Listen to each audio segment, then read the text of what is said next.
हाँ, बकवास में आपको खुश आमदीद। घाटा ड्रामे को फजूल में घसीटा जा रहा है। कोई कहानी नहीं, कोई स्टोरी लाइन नहीं, कुछ नहीं है इनके पास दिखाने के लिए, सिवाय इसके कि अब हमज़ा और रानिया की शादी करके इस ड्रामे का एंड कर दें। हमज़ा की माँ अड़ी हुई है रानिया को अपनी बहू बनाने से, जिसकी वजह से पूरे ड्रामे को लटका कर रखना है इन्होंने पता नहीं कितनी एक साथ तक।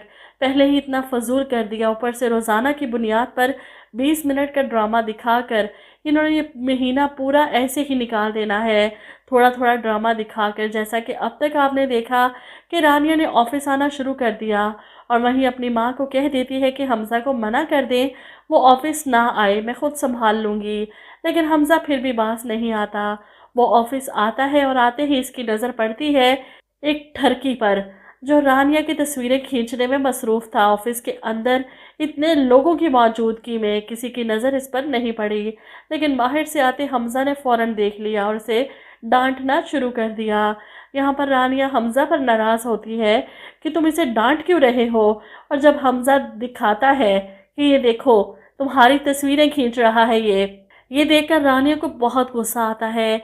वो इस शख्स को वहाँ से फारग करती है, लेकिन हमज़ा पर भी नाराज़ होती है। तुम क्या लेने आए हो यहाँ?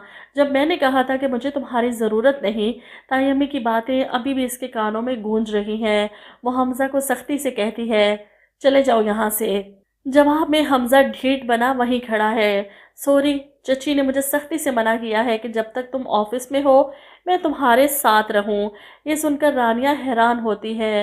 रात को तो इसने अपनी मम्मा से बात की थी और साफ लफ्ज़ों में कहा था कि हमज़ा को मना करें।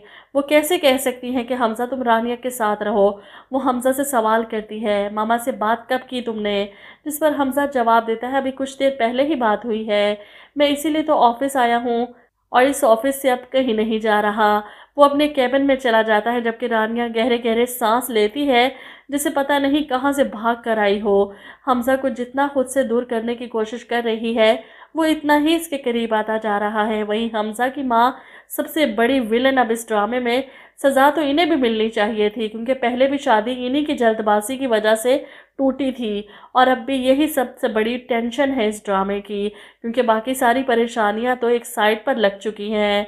इधर हमज़ा अपने कैबिन में आता है और रानिया के बारे में सोचता है, बहुत मोहब्बत करता हूँ तुमसे, मुझे सिर्फ तुम्हारा साथ चाहिए। अब ये सब कुछ जो सोच रहा है रानिया के सामने कह कर आता ना, ताकि उसे भी कुछ सोचने का मौका मिलता। पता नहीं कब तक राइटर ने इस ड्रामे को घसीटने का ठेका उठाया है। राइटर का नाम मैंने वैसे भी अपनी डायरी में लिख लिया है, आबदा अहमद। जियो का कोई भी ड्रामा इस राइटर ने लिखा होगा ना, तो उस ड्रामे के शुरू होने से पहले ही इसका बाइकआउट कर देना है मैंने अपने चैनल पर।